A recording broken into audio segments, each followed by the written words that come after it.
Hello, hi, welcome to this channel CSI Net Life Science. Or we are going to continue this series Diversity in Life Form. So, in our previous videos, we was discovered about um, bacteria, archaea, and eukarya group, and today we are going to discuss protist. Okay, so what is the protist? तो पहले हम start करेंगे कि general biology उसके common features क्या हैं protista के, ठीक है। First is distribution. हमें पता है protist are the diverse, they are found in aquatic or the marine environment. They are most are the aquatic, okay, and some lives in marine. They are also live in damp soil, decaying bark of tree, example the slime molds, or some of them are found in the decay or rotting of tree, and some also lives in the soil, water, and some of them contributing the global nitrogen cycle by the preying on the soil bacteria and recycling their nitrogen compound into the nitrates. So the most protists are unicellular, aquatic, and some of them are the multicellular, or some of them may be a planktonic, floating free in the lakes and ocean, and planktonic microbes are responsible for the majority of the nutrients recycling occur in these the environment. Okay, so what is the protista after the Monera? The evolution range comes into the protist group, and in the protist group there are many subgroups, or the phyla has been come. So basically the protist are the unicellular, or they may be multicellular, but most are the unicellular. Okay, सो जो Protista हैं वो बीच में क्यों है, क्योंकि उनमें क्या हुआ, कुछ कैरेक्टर वो हैं तो यूकैरियोट्स उनमें, बट उनमें टिश्यू ऑर्गेनाइजेशन नहीं है। They don't have the organization level of tissue, मतलब उनके सारे सेल्स मिलके एक टिश्यू की तरह ऑर्गेनाइज वे में काम नहीं करेंगे। So they are the unicellular और यूकैरियोट, और they are not a plant, not animal, not fungus, but they are a वो एक बीच की एवोल्यूशनरी सीरीज़ हैं, ठीक है। तो उसमें मे बी कुछ टाइम बाद एल्गी और ये सब एवोल्यूशन के बाद बनते गए। These are the protist. Example ले लो, amoeba, euglena, paramecium, and kelp is example of the multicellular protist. This is kelp, ये मल्टी सेलुलर प्रोटिस्ट है जो कि एक मतलब पूरे समुद्र में पूरी तरीके से फैला हुआ है। तो कुछ जो प्रोटिस्ट होते हैं वो मल्टी सेलुलर भी हो सकते हैं।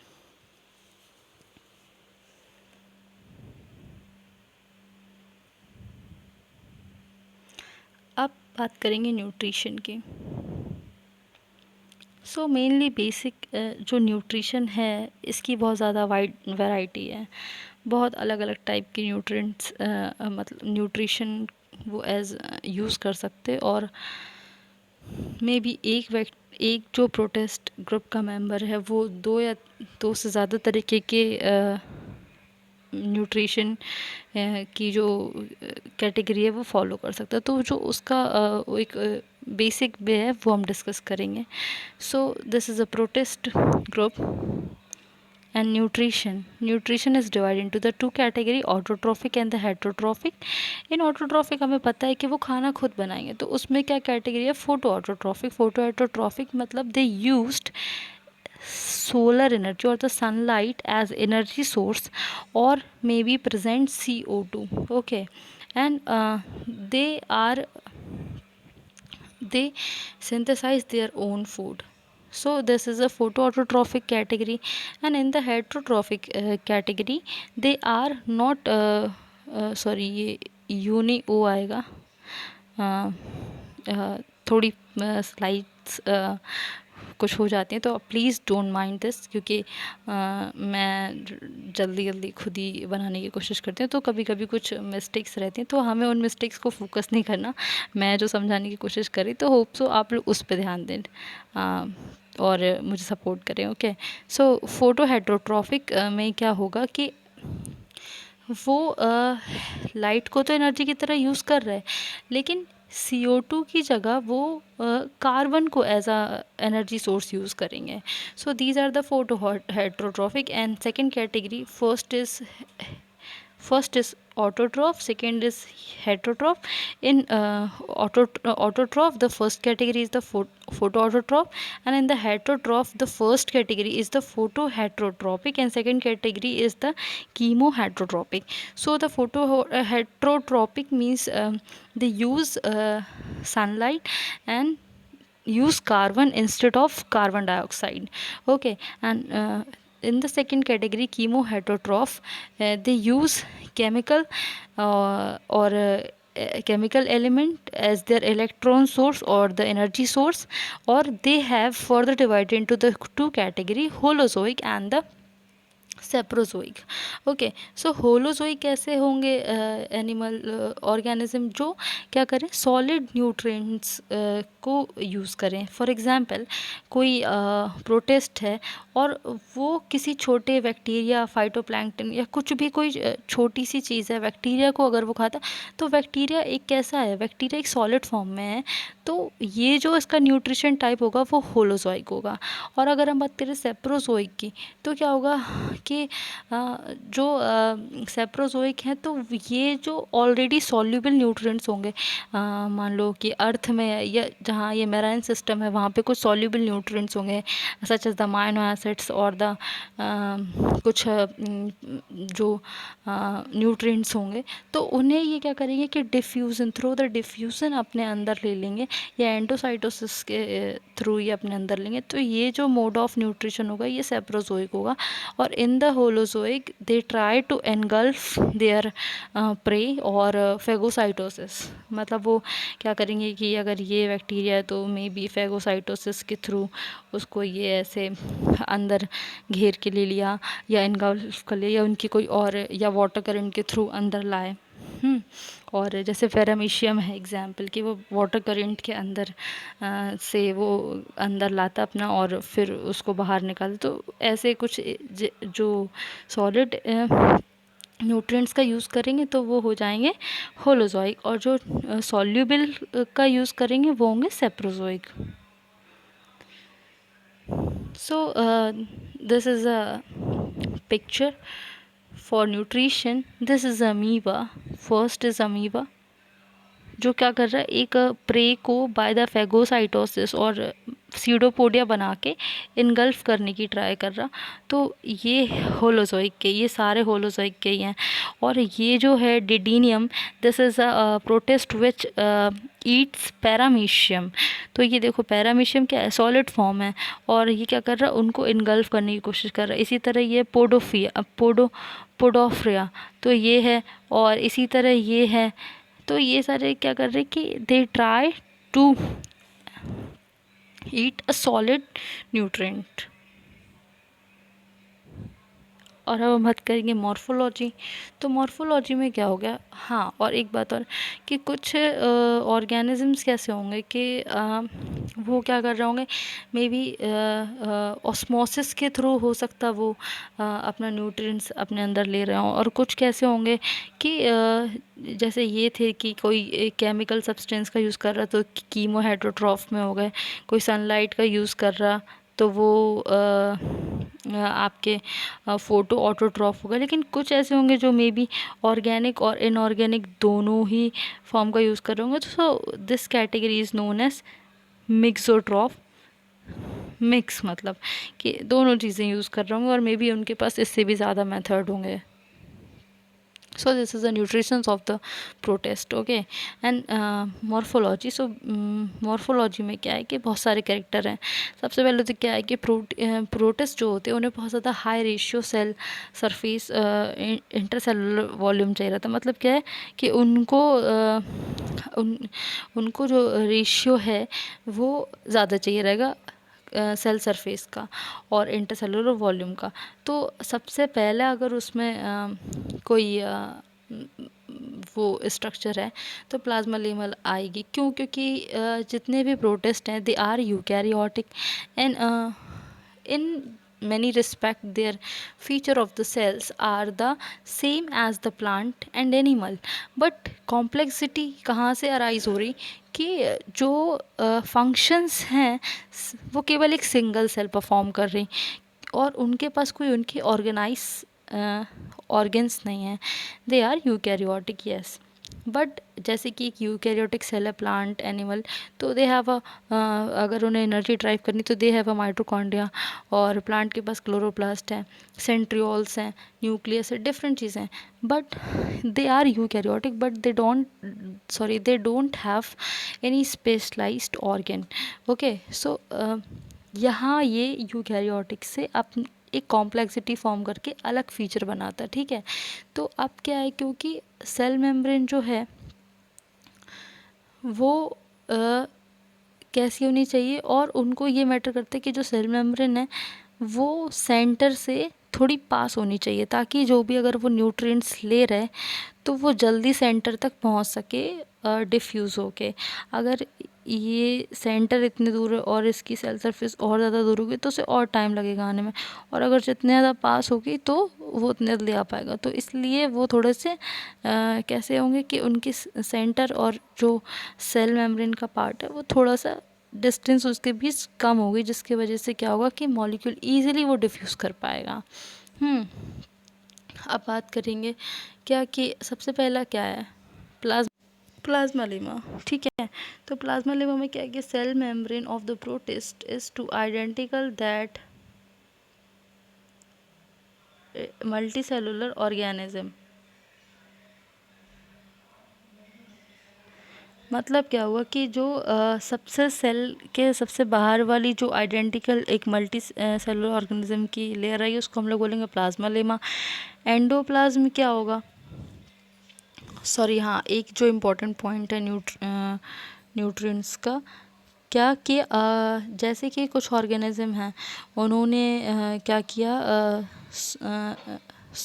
सॉरी हाँ, एक मॉर्फोलॉजी का इम्पोर्टेंट पॉइंट ये है कि ज़्यादातर ये कैसे हैं, प्रोटिस्ट एरोबिक्स हैं, एरोब्स हैं, ठीक है। मतलब कि may be they have a mitochondria like structure, और they may be have mitochondria as their endosymbiosis. Okay, so जो माइटोकॉन्ड्रिया है उससे ये क्या है, रेस्पिरेशन ईजिली कर लेंगे, लेकिन इनमें इतना ज़्यादा वेल ऑर्गेनाइज्ड माइटोकॉन्ड्रिया नहीं पाया जाएगा। इनका जो माइटोकॉन्ड्रिया होगा मे बी वो ऐसे फ्लैटेंड स्ट्रक्चर में पड़ा हो, तो वो उसके थ्रू रेस्पिरेशन कर रहे होंगे। लेकिन ज़रूरी नहीं है कि हर ऑर्गेनिज्म के पास या हर ऑर्गेनिज्म एरोबिक हो या हर ऑर्गेनिज्म के पास माइटोकॉन्ड्रिया हो। कुछ ऐसे जिनके पास माइटोकॉन्ड्रिया नहीं होता वो एनारोबिक परफॉर्म करते, जैसे कि एग्जाम्पल है tricho निम्फा NYMPHA. Okay, so this is example of protist which don't have any mitochondria, and क्योंकि इनके पास माइटोकॉन्ड्रिया नहीं है तो इनके पास एक अलग स्ट्रक्चर है। हाँ, वो मैंने डिस्कस की है उस कैरेक्टर में। तो उसमें क्या होता कि चलो मैं मतलब वहीं एक बार एक्सप्लेन करते हैं अच्छे से। हाँ, this structure is known as the hydrogenosome, जिसमें क्या होता है कि they have a small membrane bound organelle helps in the anaerobic respiration. कैसे कि ये जिन भी जो एरोबिक है उनमें तो TCA साइकिल भी ठीक चलेगी, लेकिन इनका एक कैरेक्टर, इनका एक फीचर है कि they have a incomplete TCA cycle. तो जो पायरोवेट बनेगा ग्लाइकोलिसिस के थ्रू, तो वो तो ग्लूकोज का ऑक्सीडेशन होके फिर ये पायरोवेट बनेगा। बट जो इसे इनकम्प्लीट TCA साइकिल क्यों बोला, क्योंकि जो इसमें डीकार्बोक्सिलेट है, सॉरी, जो पायरोवेट है वो भी डीकार्बोक्सिलेट होके CO2 और H2 बना देगा, लेकिन जो और वो जाके एसिटाइल कोएंजाइम भी बना देगा। ये सारी चीज़ें कॉमन है, बट इनमें क्या होगा, क्योंकि ये इनकम्प्लीट एटीपी साइकिल है, इस सॉरी टीसीए साइकिल है, तो इस वजह से इसमें क्या होगा, जो एसीटेट होगा, एसीटेट एक्सक्रीट हो जाएगा, तो इसलिए इसको इनकम्प्लीट टीसीए साइकिल बोलेंगे। और इसमें जो मतलब बाकी चीज़ें सब सेम है कि high energy acetyl coenzyme A बन जाएगा, और वो एसिटाइल कोएंजाइम से एटीपी भी मिल जाएगी हमें। लेकिन जो क्योंकि ये इनकम्प्लीट टीसीए साइकिल है, तो एसीटेट पहले एक्सक्रीट हो जाएगा, और CO2 और H2 हो सकता है जो ये रिलीज़ करें वो वहाँ के कुछ प्रोकैरियोट्स या जो सिम्बायोटिक बैक्टीरिया इनके साथ रह रहे हैं वो उसको कंज्यूम कर लें। मे बी वहाँ पे मिथेनोट्रॉफ्स बैक्टीरिया हो, तो so they easily use their CO2 and H2 for their metabolic activity. Okay, so morphology, ectoplasm endoplasm क्या होता कि अगर प्लाज्मा लेमा के अंदर भी अगर एक और सेपरेट लेयर है तो उन दोनों के बीच एक स्पेस क्रिएट होता है, तो जो उसके बाहर वाली है वो एक्टोप्लाज्मा रहेगी, और जो अंदर वाली है एंडोप्लाज्मा रहेगी, और उसके अंदर भी कुछ फ्लूइड होगा। पेलिकल क्या होती, जो प्लाज्मा लेमा के अंदर एक और स्ट्रक्चर रहती, उसको हम पेलिकल बोलेंगे। वैक्यूल्स क्या होती, मे बी जो प्रोटिस्टा हैं तो उनके पास वैक्यूल, एक तो सबको पता कॉमन कि वो कॉन्ट्रैक्टाइल वैक्यूल होती है, और जिसका बहुत ज़्यादा इम्पोर्टेंस है कि वो ऑस्मो रेगुलेशन करती वाटर को भी। अगर वाटर ज़्यादा है तो वो बाहर निकालेगी, और अंदर जैसे कुछ बैक्टीरिया हैं जो फ्रेश वाटर हैं, ठीक है, और कुछ हैं जो मराइन हैं।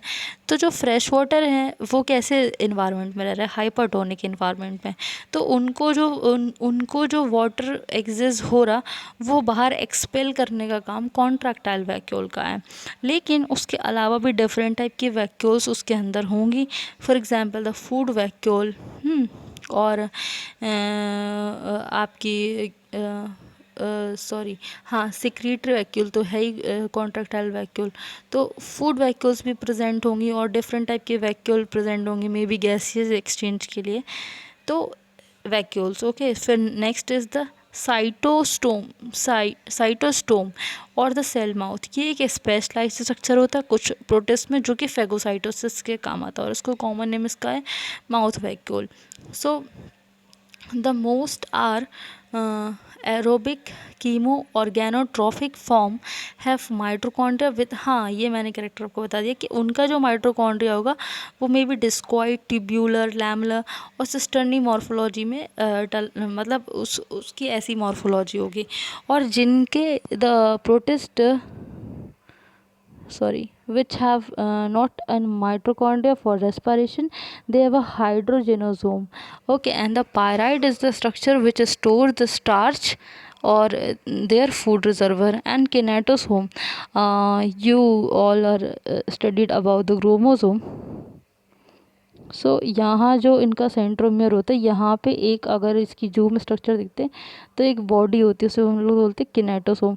तो इसी तरह इसमें क्या होता है कि जो कुछ प्रोटिस्ट होते हैं उनमें किनेटोसोम की तरह की स्ट्रक्चर होती, तो इसलिए इसको किनेटोसोम कहते हैं।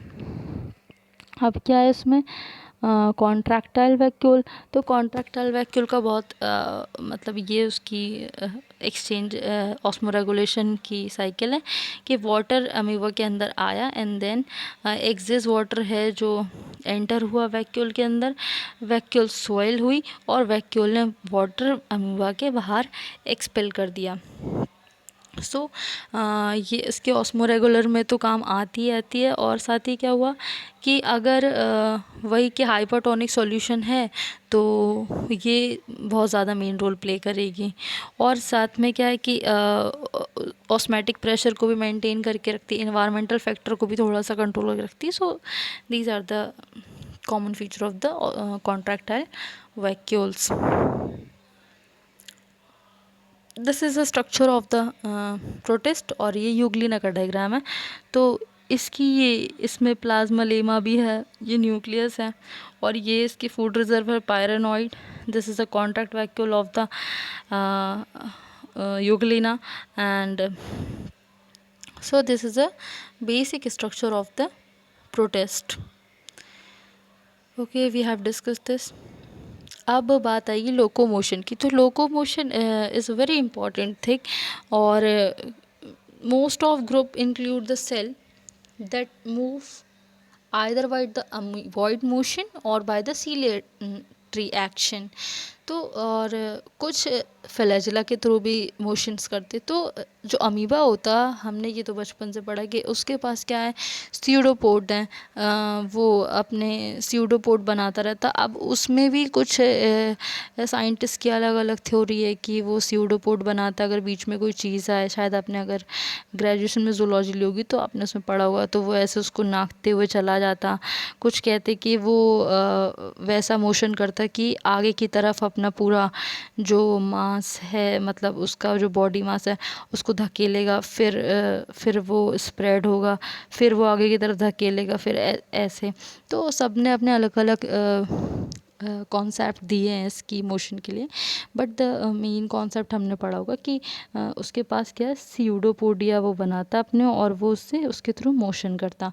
और पैरामीशियम के पास क्या है कि सीलिया है बहुत सारे, तो वो सीलिएटरी मोशन करेगा। एंड यूग्लिना के पास ये उसकी हंटर टाइप की ये रहती, तो इस तरीके से वो अपने मोशन करेंगे।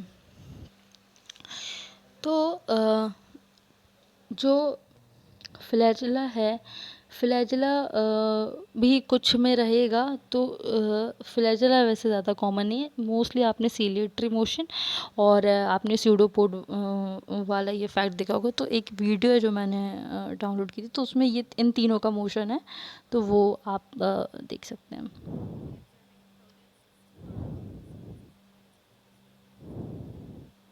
दिस इज़ अमीबा,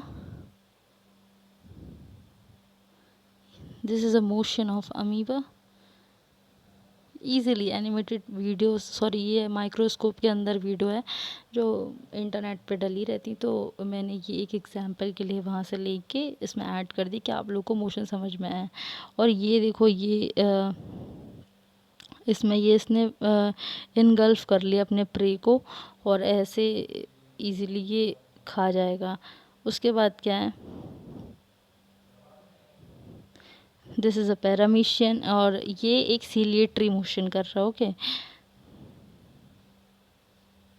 सीलिया कैसे आगे की तरफ जाएगा, तो सारे सीलिया, ये सीलिया पीछे हो जाएंगे, और इस तरीके से ये सीलिएटरी मोशन करेगा। और this is a Euglena, also a protist, ये अपने फ्लैजिला के थ्रू मोशन करेगा।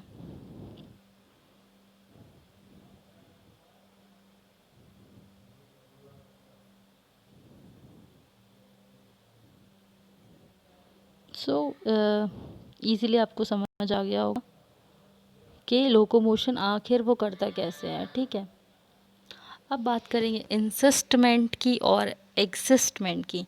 तो इनसे समझ में आ रहा है कि अंदर सिस्ट एक हार्ड स्ट्रक्चर कोई भी अपने लिए बना लेता है, बैक्टीरिया ऐसे एज अ एंडोस्पोर की फॉर्म में बना लेता है। इसी तरह प्रोटिस्ट जो है वो सिस्ट की फॉर्म में बना लेंगे कि उनके लिए ऑब्वियसली फेवरेबल इन्वायरमेंट नहीं है, इसलिए उन्होंने अपने आप के सर्वाइवल के लिए एक सिस्ट फॉर्म कर ली। और एक्सिस्टमेंट मतलब क्या हुआ कि एक्स मीन्स आउटसाइड में भी, ऐसा हम लोग कंसीडर कर लें तो बाहर की तरफ अगर उसे करना है, तो जब वो सिस्ट टूट के बाहर निकलेगी और वो फेवरेबल कंडीशन होगी, वो फिर से जर्मिनेट होगा, तो वो आपका एक्सिस्टमेंट है एक बेसिक। तो many protist are the capable for encystment, बहुत सारे हैं जो सिस्ट बना लेते। एक तो आप लोग ने वो प्रोटोजोआ सुना ही होगा, बहुत कॉमन है, एंटामीबा हिस्टोलिटिका, जो डिसेंट्री जिसकी वजह से हो जाती, तो वो क्या करता है कि सिस्ट बना लेता है। और इसी तरह प्रोटोजोआ है एक और, मलेरिया का, वो भी सिस्ट बना के आपकी रेड ब्लड सेल्स में रहने लगता, और अलग अलग ट्रोफोजोइट्स ऐसे स्ट्रक्चर बना के। तो ये सब सिस्ट के बहुत कॉमन एग्जाम्पल हैं। ओके, अब they are develop into a resting stage okay. जब ये एक रेस्टिंग स्टेज में डेवलप हो जाएंगे तो उनको हम सिस्ट कहेंगे। Cyst formation is particularly common among the aquatic. ज़्यादातर एक्वाटिक के बीच होती, फ्री लिविंग प्रोटिस्टा के बीच होती, पैरासिटिक फॉर्म है जितनी प्रोटिस्टा की उनके बीच होगी। अब इनके 3 मेजर फंक्शंस हैं, क्या क्या? They protect against diverse change in the environment such as the nutrient deficiency, desiccation, adverse pH, low partial pressure of the O2। Obviously cyst वो बना क्यों रहे, एक ज़्यादा थिक सेल वॉल क्यों बना रहे? क्योंकि उन्हें अपने आप को बाहर की कंडीशन से बचाना है। अगर कहीं मेन वो उनका ऑप्टिमम pH जो है वो 7 है, अचानक से वहाँ 3 हो जाता तो they form a cyst, they discontinue their germination and they form a cyst for their longest survival. और जैसे ही वो फेवरेबल इन्वायरमेंट होगा तो वो फिर से वापस जर्मिनेट हो जाएंगे। And second is the they are the sites for nuclear reorganization and the cell division. So yes, क्योंकि सिस्ट ही क्या है कि जब सब फेवरेबल इन्वायरमेंट होगा तो it have a capability to divide again and form into a new organism, and they serve a mean of transfer between the host and the parasitic species। हाँ, जैसे कि अब जो वो हिस्टोलिटिका एंटामीवा हिस्टोलिटिका है, ठीक है। तो वो क्या हुआ, जैसे इसको, ये एक पैरासाइट है, ठीक है। तो इस होस्ट को इन्फेक्ट किया, इस ह्यूमन को इन्फेक्ट किया उसने, ठीक है। तो अभी क्या हुआ, ये इसकी बॉडी में घूम लिया, इसमें ब्लडी स्टूल भी हो जाता है क्योंकि वो जो इंटेस्टाइन रहती है ये वहाँ पे इन्फेक्ट करता। तो जब इसकी एक स्ट्रक्चर होती, मतलब इसकी एक जो फॉर्म होती है ट्रोपोजोइट्स सॉरी, वो क्या करते कि जो इंटेस्टाइन में की वॉल है वहाँ पे मतलब इफेक्ट अटैक करते हैं। तो उसके वजह से क्या होता है कि वो इतनी ज़्यादा छिल जाती इंटेस्टाइन की वॉल कि उसमें से ब्लड आने लगता, और जो म्यूकस है, ब्लड और म्यूकस उस स्टूल में वो एक्सक्रीट करने लगता। तो जब वो मतलब एक्सक्रीट करता अपनी बॉडी से तो उसका जो स्टूल सैंपल अगर लेंगे तो उसमें हमें एंटामीवा हिस्टोलिटिका की सिस्ट फॉर्म मिलेगी। सो इसीलिए थर्ड पॉइंट है कि they are the means of transfer between the host in the parasitic species. और also exist stimulus of the excystment escape the cyst, मतलब वही है कि सिस्ट से बचना और सिस्ट से निकलना एग्जिस्टमेंट हो जाएगा आपका। और cyst parasitic species exist after the ingestion by host and they form the vegetative form called the trophozoites। yes, ये आ गया आपका trophozoites। तो वो क्या होगा कि आपका, अब मान लो वो जो स्टूल सैंपल उसने एक्सक्रीट किया, किसी नदी के किनारे कर दिया, अब वो नदी से पानी गया, वो डर्टी वाटर हम लोग ने पी लिया, किसी ने पी लिया धोखे से, या कहीं ना कहीं मतलब है ना डर्टी वाटर स्लमी एरियाज़ में अगर वो गया, तो अगर वो किसी ने पी लिया तो अब वो जो उसका एग्जिस्टमेंट होगा वो सिस्ट से जो बॉडी में गई तो उसे पता चल गया yes I have the favourable condition and now I have to grow it. So वो अब एग्जिस्टमेंट में जाएगा और फिर वो जो वेजिटेटिव फॉर्म उसके जो छोटे छोटे ट्रोफोजोइट्स ऐसे बनेंगे ढेर सारे, तो वो सारे ट्रोपोजॉइट्स कहलाते हैं। और हम मतलब ये जो प्रोटिस्ट है ये इतना ज़्यादा डिटेल नहीं है पर मैं डिस्कस कर रही हूँ क्यों, क्योंकि मे बी आप लोग को एक आध क्वेश्चन गेट या किसी भी एक ऐसे एग्ज़ाम में मिल सकता है जिसमें माइक्रोबायोलॉजी आएगी, तो फिर मैंने इसको थोड़ा सा डिटेल कर लिया, वरना ये तो एक बहुत मतलब छोटा सा टॉपिक है इसके क्लासिफिकेशन के बेसिस पे, ठीक है। तो मैंने सोचा कि अगर ये डिटेल है तो हम लोग इसको डिटेल पढ़ेंगे और इसके क्लासिफिकेशन में लेके कुछ जो डिसीज़ कॉजिंग ऑर्गेनिज्म हैं उनको भी पढ़ लेंगे, क्योंकि जो ट्रिपेनोमा ये सब हैं, सीसी फ्लाई और स्लीपिंग सिकनेस ये सब है, तो ये इनसे क्वेश्चंस बन जाते हैं, तो वी विल डिस्कस। तो ये इंसिस्टमेंट और एग्जिस्टमेंट है, और this is a picture of एग्जिस्टमेंट। ये सिस्ट थी, ये इसको फेवरेबल कंडीशन मिली, तो ये जर्मिनेट हो रही। तो ये आपका एक सिस्ट थी, तो ये थी इंसिस्ट फॉर्म में, एंड नाउ अब ये बाहर जा रही तो ये आपकी एक्सिस्ट हो गई। और ये this is a microscopic diagram electron microscope का, कि जिसमें आपको एकदम क्लियर नज़र आ रही कि ये एक सिस्ट थी, बहुत ज़्यादा सेल वॉल की स्टेन की हुई, और अब ये फेवरेबल कंडीशन में जर्मिनेट हो रही। सो होप कि आपको ये सारे पॉइंट्स जो मैं कह रही हूँ वो क्लियर हो गए हों, और ऑब्वियसली आप लोग इससे भी ज़्यादा अच्छे नोट से पढ़ रहे होंगे, तो आपके माइंड में ऑलरेडी सारे पॉइंट्स सेट होंगे। सो अब बात करेंगे रिप्रोडक्शन की। रिप्रोडक्शन कैसा होता है? ए सेक्सुअली होता है, सेक्सुअली, दोनों टाइप का होता है, लेकिन सेक्सुअली जो होता है बाइनरी फिजन से होता, ठीक है। बाइनरी फिजन से होगा, बाइनरी फिजन से होगा तो इसमें क्या होगा कि वो जाएगा माइटोसिस के लिए, और माइटोसिस इवेंचुअली डिवाइड होके आपकी 2 आइडेंटिकल सेल्स बना देंगी, ठीक है। अब अगर हम बात करेंगे किसकी, हाँ, अगर हम बात करें, ये तो सिंगल फिजन हो गया। मल्टीपल फिजन की बात करेंगे तो बडिंग हो जाएगी। बडिंग से क्या होगा, ढेर सारे एक बार में ढेर सारे आपके और भी ज़्यादा जो ऑर्गेनिज्म होंगे वो डिवाइड हो जाएंगे। और अगर हम बात करेंगे, कुछ ऐसे बैक्टीरिया होते हैं जो बैक्टीरिया नहीं, प्रोटिस्ट होते हैं जो फोटोसिंथेटिक होते हैं, फ्रेगमेंट, तो वो उनके अंदर क्या होगा, फ्रेगमेंटेशन होगा।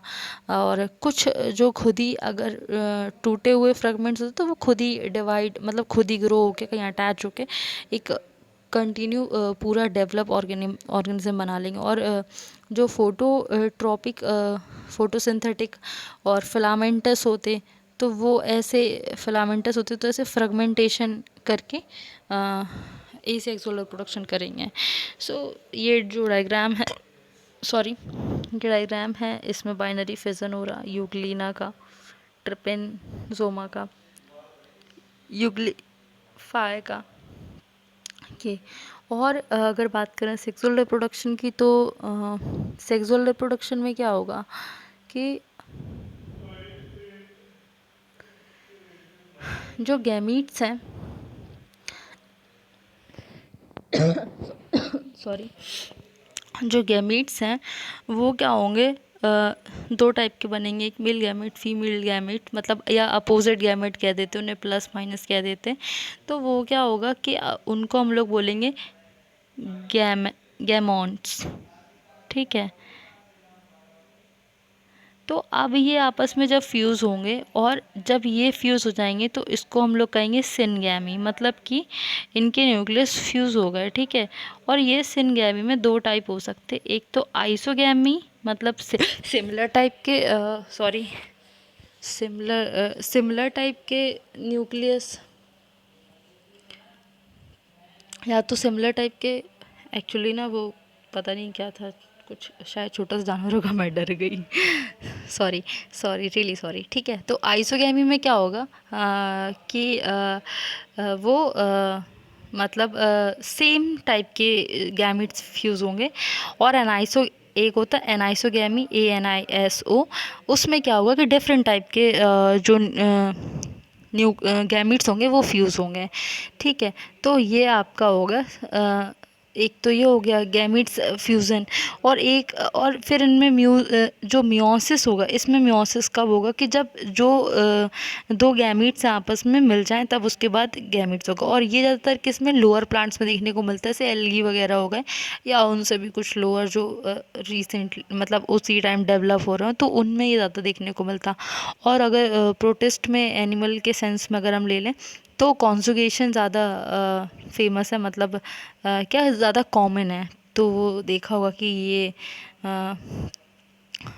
जो पैरामीशियम है उसका मैक्रोन और माइक्रोन, हमको पता है कि उसमें 2 न्यूक्लियस होते, तो ये आपस में अटैच होंगे, और फिर इनके बीच जेनेटिक मटेरियल का ट्रांसफरेशन होगा, और फिर ये जाके ये कॉन्जुगेशन करेंगे, तो सेल डिवाइड होके, और फाइनली कॉन्जुगेशन पैरामीशियम में ज़्यादातर होता। Thank you. होप आप लोग को पसंद आया हो। और मैंने सोचा था मैं इसमें क्लासिफिकेशन करूँगी, पर मुझे सच बताऊँ तो यही वीडियो बनाते बनाते बहुत ज़्यादा टाइम लग जाता। तो आई आई रियली ट्राई कि मैं सारे जितने आपके मतलब इसके जितना मुझसे हो पाएगा मैं डेफिनेटली ट्राई करूँगी कि मैं कंप्लीट करा दूँ। और प्लीज़ अगर आप लोगों को ये वीडियोस पसंद आ रही हैं, ठीक भी लग रही हैं थोड़ी बहुत, तो आप इनको लाइक कर सकते हैं और शेयर कर सकते हैं। Thank you.